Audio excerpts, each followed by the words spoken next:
Assalomu alaykum hammaga. Bugun sizlar bilan to'g'ri texnikada antibiotiklarga proba qo'yishni o'rgataman.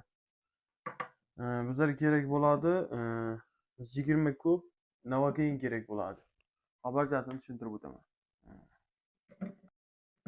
Nima uchun bizlarga 20 kub Novocain kerak bo'ladi deyotgan savollaringizga javob berib o'tmoqchiman. Oddiy Novocainga ham har 2000 ta insondan bittasiga Novocainga ham allergik reaksiya bo'ladi.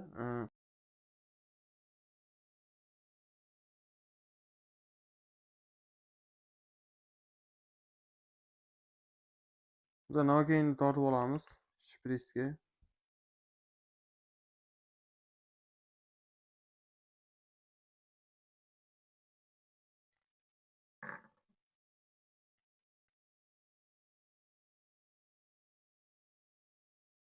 O'n kubini tortib olamiz.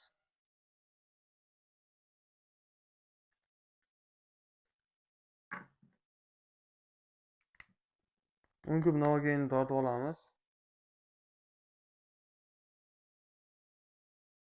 10 kub Novocainni Ceftriaxon bilan aralashtirib yuboramiz.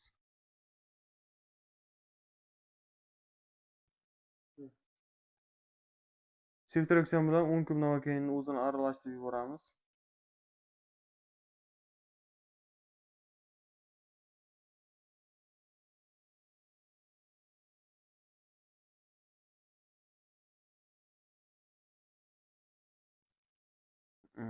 Yaxshilab 10 kub Novocainni chayqaymiz.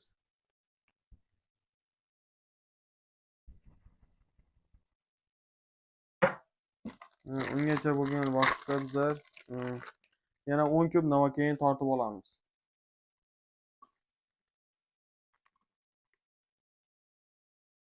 Har 2000 ta insondan bittasiga Novocainga ham allergiya bo'lganligi tufayli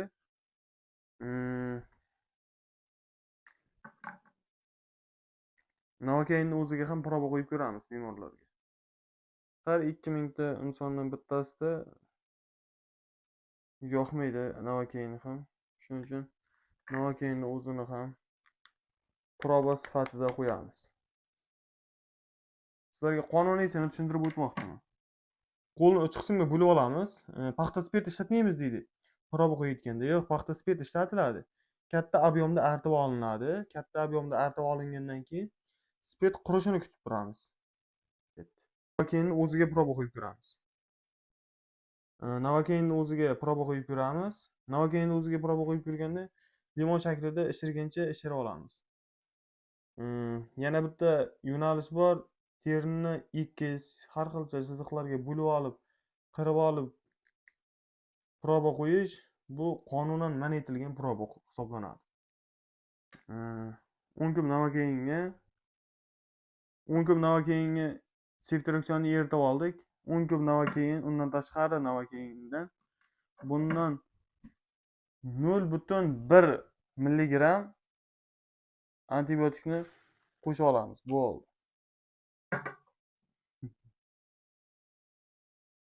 0,1 milligram antibiotik qo'shib olamiz.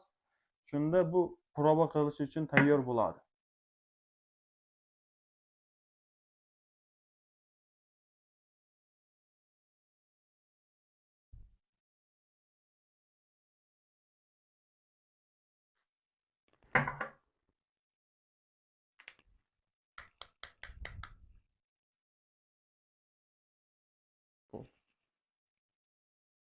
Proba qo'yishda ushlanadi. Teri shaklida ishkinchi. Mana o'sha holatda u terini ozroq ko'taramiz. Limon shaklida ishkinchi pishiramiz. Bo'ldi. Mana o'sha proba qo'yish to'g'ri texnikasi. 25-30 daqiqa kutib turiladi. Ustini artish mumkin emas. Mana o'sha holatda turiladi. Proba ijobiy ko'rinilsa, qo'l atrofida teri yuzasida qizarishlar bo'lmasa, qichishishlar bo'lmasa, anafilaktik shok bermagan bo'lsa, bemorni buksasidan birinchi golni yuborib yuboramiz. Undan keyingilarini venadan yuborsak ham mumkin, lekin bular noqonuniy hisoblanadi.